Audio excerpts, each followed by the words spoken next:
Objet NO, SCP-5.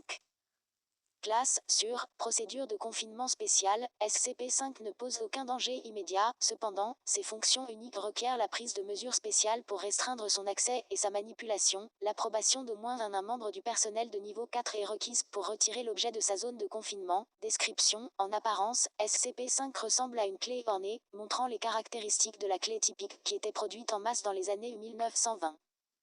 La clé fut découverte quand un civil l'utilisa pour infiltrer un bâtiment de haute sécurité. SCP-5 semble avoir la capacité unique d'ouvrir toutes les formes de serrure voire appendice A, mécanique ou digitale, avec une facilité relative. L'origine de cette capacité reste à déterminer. Note additionnelle, SCP-5 peut être utilisé comme remplacement pour les badges de sécurité perdus, mais seulement sous la supervision d'au moins un membre du personnel de niveau 4.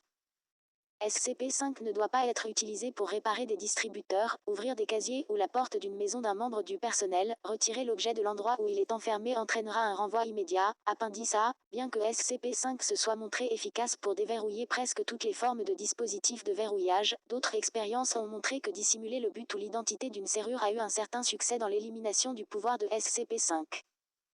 Dans approximativement 50% des cas où un volontaire n'était pas capable d'identifier un dispositif de verrouillage en tant que tel, SCP-5 n'a pas réussi à le désactiver. En raison de ces résultats, SCP-5 a été temporairement classé comme conscient et d'autres tests sont en cours pour déterminer ses capacités cognitives. Cependant, aucun des résultats ne montre qu'il est impossible de lui faire identifier tout dispositif de verrouillage. Le fait est juste que le dispositif mentionné ci-dessus a été fortement caché et déguisé.